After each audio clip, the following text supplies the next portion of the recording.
여러분 안녕하십니까. 11월 15일 금요일 뉴스데이 경남 시작합니다. 오늘의 주요 뉴스입니다. 인터넷 댓글 조작 공모 혐의 등으로 항소심 재판 중인 김경수 도지사의 결심 공판에서 특검은 1심보다 많은 징역 6년형을 구형했습니다. 일제강점기 일본 정부와 전범 기업들은 비서까지 세우며 조선인 동원을 선전했습니다. 피해자들의 생생한 증언으로 들어봅니다. 당뇨병은 합병증이 무섭고 완치가 어려워 꾸준한 관리가 필수입니다. 이런 관리를 돕는 혈압 당뇨 등록 교육센터가 경남에서 유일하게 사천에서 운영되고 있습니다. 겨울 채비를 미처 하지 못한 이웃을 위한 사랑의 김치 나눔 페스티벌이 5년째 열렸습니다. 인터넷 댓글 조작 공모 혐의 등으로 항소심 재판 중인 김경수 도지사의 결심 공판에서 특검은 1심보다 많은 징역 6년형을 구형했습니다. 김 지사 측은 한두 번 만난 사람과 불법을 공모하는 건 상상할 수 없다며 최후 진술했습니다. 선고는 다음 달 24일입니다. 이상훈 기자의 보도입니다. 항소심 결심 공판에 출석하는 김경수 경남도지사. 1심 재판 과정에서 미흡했던 부분을 충분히 소명했다고 밝혔습니다. 여러 가지 일정이 촉박하거나 준비 부족 등 여러 가지 이유로 미처 밝히지 못했던 사실들을 이번 항소심 재판을 통해서 충분히 소명하고. 지난 3월부터 8개월 동안 이어진 항소심 재판의 쟁점은 댓글 조작 프로그램인 킹크랩 시연회를 김 지사가 봤느냐 여부. 김 지사 측은 지난 2016년 11월 9일 드루킹 일당의 사무실을 방문해서 저녁을 먹고 밤 8시부터 9시까지 브리핑을 드린 뒤 밤 9시 14분쯤 자리를 떴다고 주장했습니다. 그러면서 킹크랩 시연 시간으로 특정됐던 시간에 경공모의 브리핑이 진행됐기 때문에 시연을 볼 시간이 없었다며 닭갈비 영수증과 수행비서의 이동 행적이 담긴 구글 타임라인을 새롭게 제시했습니다. 반면 특검팀은 객관적인 자료로 충분히 행위가 밝혀졌는데도 인정하지 않고 있다며 댓글 조작 혐의는 징역 3년 6개월, 공직선거법 위반 혐의는 징역 2년 6개월, 모두 징역 6년을 선고해달라고 요청했습니다. 1심에서 구형한 총 5년의 징역형보다 1년이나 많은 겁니다. 현재 특검은 원심보다 더 중한 징역 6년을 구형했습니다. 이에 대해 김 지사는 자신은 드루킹 일당과 불법을 공모한 적이 없다는 취지로 최후 변론했습니다. 앞으로 재판부는 추가된 사실을 토대로. 한편 재판부는 김 지사의 항소심 선고를 다음 달 24일 오후 2시에 내립니다. MBC 뉴스 이상훈입니다. 일제 강제동원 조선인들의 증언을 분석해 징용 현장을 추적하는 기획보도 마지막 순서입니다. 오늘은 일제강점기 일본 정부와 전범 기업들이 식민지를 정당화하기 위해 어떤 내선융화 정책을 펼쳤는지 정영민 기자가 보도합니다. 일본 후쿠오카현의 한 마을에 대형 돌비석 2개가 우뚝 세워져 있습니다. 일제강점기 탄광으로 끌려온 조선인들이 일본 관리인과 가이지마 탄광회사에 감사하다고 세운 것으로 알려진 사음비와 송덕비입니다. 가이지마 오노우라 탄광에서 일을 했던 조선인들이 다 조선인들이 돈을 모아서. 그런데 제2사학자 김광렬이 50년 전 녹음한 카세트 테이프에서 조선인들이 돈도 못 받고 돌로 돌을 깎아 만들었다는 증언이 나옵니다. 돌로 깎대. 일비나 뭐 줍니까? 일비도 없이. 일비 없었지 그래요. 일비가 어디서 나오고 있습니까? 그런데 기념비가 건립된 이후 일본인들은 비판의 목소리를 내기 시작합니다. 한 대학 교수는 일방적으로 회사 편을 드는 비석이 어떻게 만들어졌는지 밝혀야 한다는 주장을 했고, 한 초등학교 교사도 당시 조선과 일본의 관계를 생각하면 이 비석은 시켜서 만들어진 것이라고 비난하고 있습니다. 국내 전문가들 역시 기념비가 조선인 징용을 위한 선전 도구 역할을 하게 됐다고 지적합니다. 조선인 노무 동원을 좀 더 용이하게 하기 위한 선전 도구로서 그 조선인인 관리자를 이용한 게 아닌가라는 생각이 들고요. 이에 대해 제2사학자 고 김광렬 선생은 그의 저서에서 기념비는 민족 분열과 내선 융화를 획책하기 위해 조선인을 이용해 세운 것으로 일본은 마땅히 부끄럽게 여겨야 한다고 지적했습니다. 실제로 가이즈마 회사는 기념비를 건립한 1935년 이후 경상남도에서 2천여 명을 모집해 오노우라 탄광에 배치한 것으로 확인됐습니다. MBC 뉴스 정영민입니다.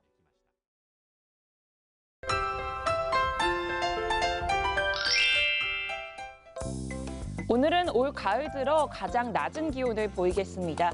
경남 지역 곳곳의 최저 기온이 영하권까지 떨어졌는데요. 아침 기온 보시면 창원이 2도, 진주 영하 2도, 함안 영하 4도까지 떨어졌고요. 낮에는 기온이 큰 폭으로 올라 16도에서 17도 선을 보이면서 어제보다 4에서 8도가량 높겠습니다. 휴일인 모레 저녁부터 비 소식이 있습니다.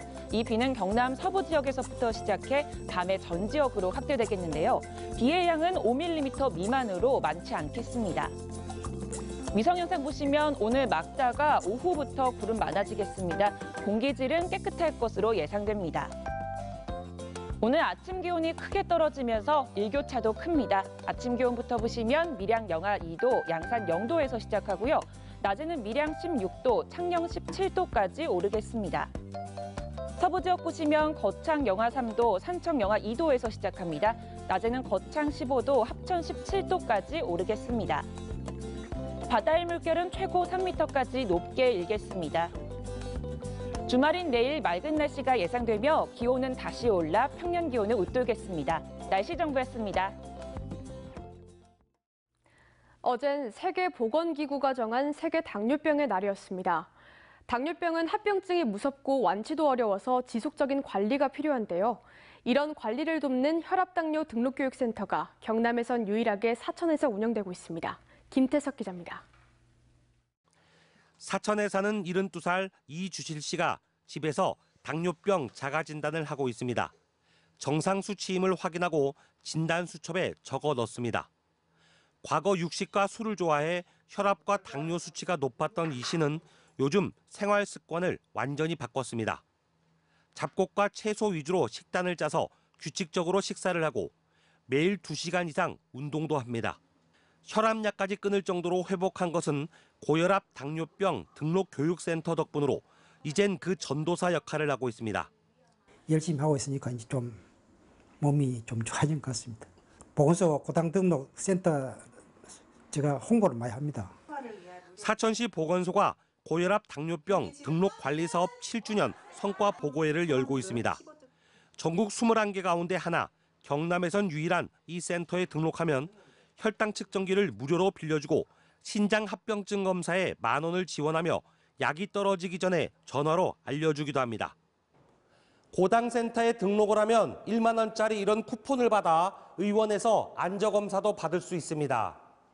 덕분에 고혈압과 당뇨병으로 병의원을 찾는 2만 1,000여 명 가운데 56%를 등록 관리하고 있는데 문제는 진료비 혜택이 덜한 65세 이하 환자들의 등록률을 높이는 게 관건입니다. 본인의 질환을 가지고 있는 거를 이렇게 노출하시는 거를 꺼려하시는 30세에서 64세 등록자 목표율을 한 10% 정도로 높이려고. 고혈압과 당뇨병 환자가 많아지면 지자체의 간접 비용도 늘어나는 만큼 다른 시군도 조례 제정과 예산 확보를 통해 고혈압 당뇨병 센터 운영에 나설 필요가 있어 보입니다. MBC 뉴스 김태석입니다. 찬바람이 불기 시작하면 어려운 이웃을 되돌아보기 마련이죠. 겨울 채비를 미처 하지 못한 이웃들을 위해서 사랑의 김치 나눔 페스티벌이 5년째 열리고 있는데요. 서창호 기자가 현장을 다녀왔습니다. 수능 한파가 몰아친 창원 만남의 광장. 탁자에 올려진 절인 배추에 봉사자들이 맛있게 버무린 소를 채웁니다. 우리 이웃들이 맛있게 먹을 걸 생각하면 추위도 끄떡없습니다. 젓갈에 해가지고 맛있게 담아서 이 전달되는 곳에 어머님들이 맛있게 아버님들 맛있게 잡수면 좋겠어요.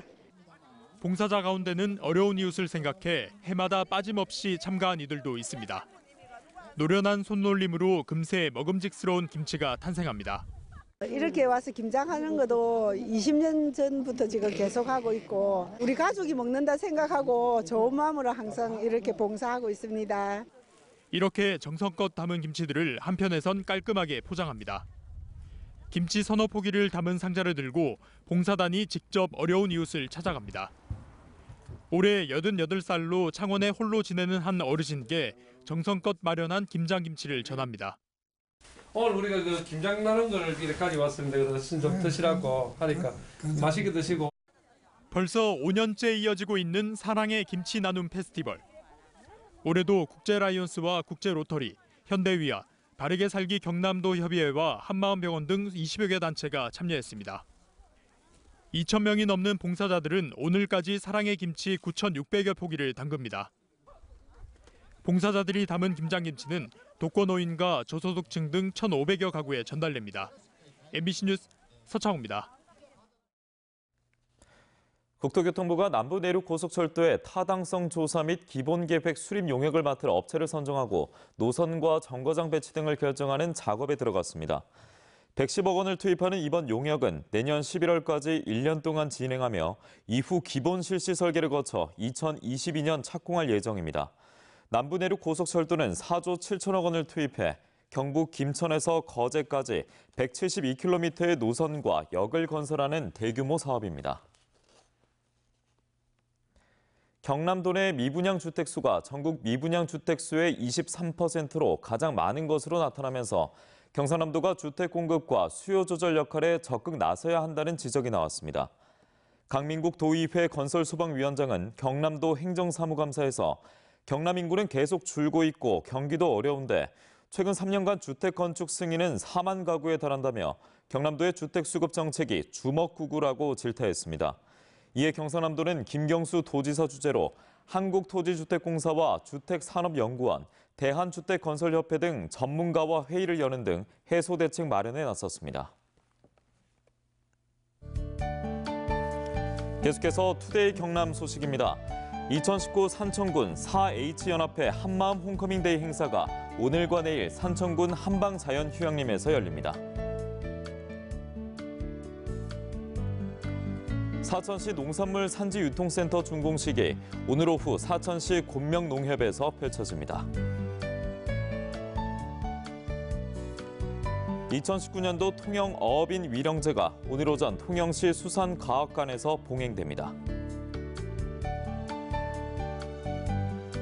제12회 김해국제음악제가 오늘부터 오는 17일까지 김해 서부문화센터에서 열립니다. 이공주 청와대 과학기술보좌관이 어제 창원 재료연구소와 김해 강소특구를 방문해 현장 간담회를 열었습니다. 이 보좌관은 재료연구소에서 소재와 부품, 장비의 국산화 성공 사례와 일본 수출 규제 관련 대응 전략에 대해서 설명을 듣고 소재 부품 장비 자립화에 대한 애로사항과 현안 토론회를 열었습니다.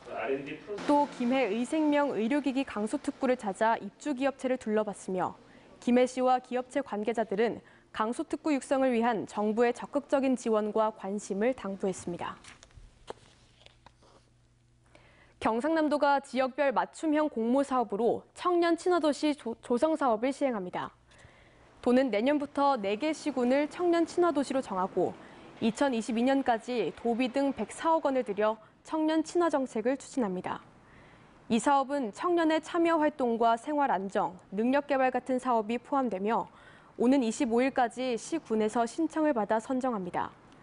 한편 도는 내년부터 청년 정책팀을 청년 정책 추진단으로 격상하고 인원과 예산을 늘릴 계획입니다. 김해시는 건강도시를 달성하기 위해 내년 목표를 스마트 액티브시티 김해로 정하고 관련 시책을 추진합니다.